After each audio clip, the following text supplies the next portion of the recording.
to the mic. A poet that has touched everyone in here, if you can hear. And if you're deaf, you can read his lips and you will still be moved by his words. This poet writes because he needs to write. And every poet in here knows what I mean. There's some things we have to write because we would not be able to write our lives right if we didn't write. Right. He writes because he has to write. Yes. It's like breathing. It's like opening up your eyes in the morning and seeing. He writes because he has to write. The pen just moves in his hand. It moves with the touch of his heart. I love him a lot.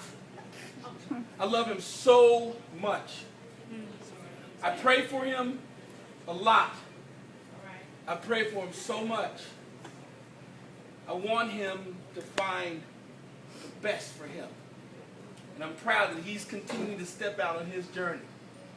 I want to thank Shameless for letting us bring him back up to the mic. Neil Soul, with no further ado, open up your hearts, your minds, and your ears and give it up for Korim!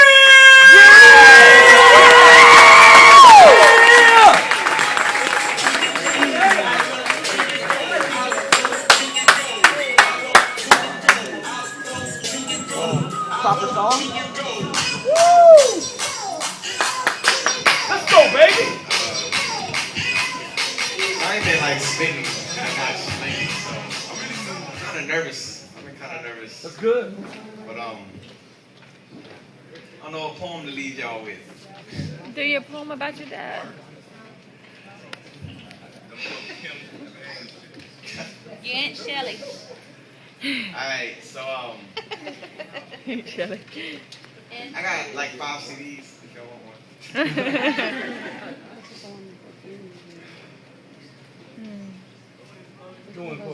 Come on now. That's called you, actually.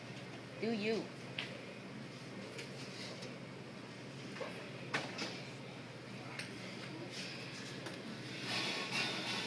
Me and my mother grew up together. 20 years old, ripe and freshly ran from home. Foolish, fragile, and somewhat in love with the kind of man she would never love again. And my body starts growing in her unsure belly.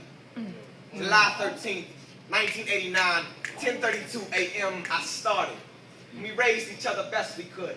Laid my childhood concrete like southern slaves laying soil under the sinister cycle of less human to grow. Molding my mind and me with hands as soft and used as snow and Sundays. Sometimes as Sunday rents and groceries know nothing of what a little boy, a young parent needs to grow. 3 jobs, leaves little time for home, little time for hands to hold, plenty time for cold and comatose, plenty time to question what I should already innately know. Mother made it happen, made things come together so beautifully. Like me, like her, just like her, impatient and passionate, love me more than I love the other side of my front door. I used to walk to my eyes and fingers couldn't hold familiar firmly anymore. To wind rip the water from my sight and my arms hold me like I'm leaving. I would sit there and pretend the criticism of being barely black and alone was going to the Texas sunset, screaming that disappointed parent moan and set on home. Sometimes rain would fall like fleeting angels on my shoulders in poor posture. I would sit there,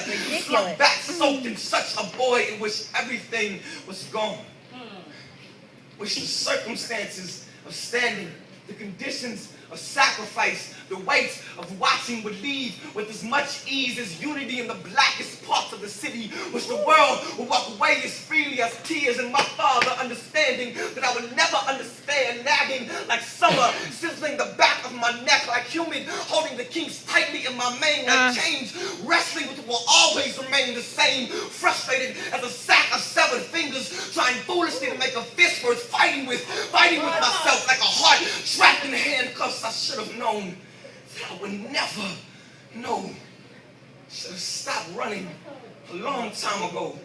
Stop sitting and waiting for the world to go, for the world to know what I try so hard to know. 19 and damn near grown as my mother was when her belly started to show, and still sleeping with those question marks glued to my face like some sort of street sign when they've been no address here for some time. Time and myself stuck stuck in the arid space between broken mirror and bloody fist cheeks, wet as worry and nervous brows. This is what happens when his mind doesn't agree with him, when a blended boy's spine breaks and bends, buckles under the pressure of purpose the second before a man realizes he is still a boy, bruised and broken, these wicked wounds don't mend. My skin, rough as the moon's, and just as much a mystery. Someday, some way, I will close my windows. Me and my mother will be sitting there when no one is, and she will be holding me, like before the world convinced me I was anything less than whole. I'll finally know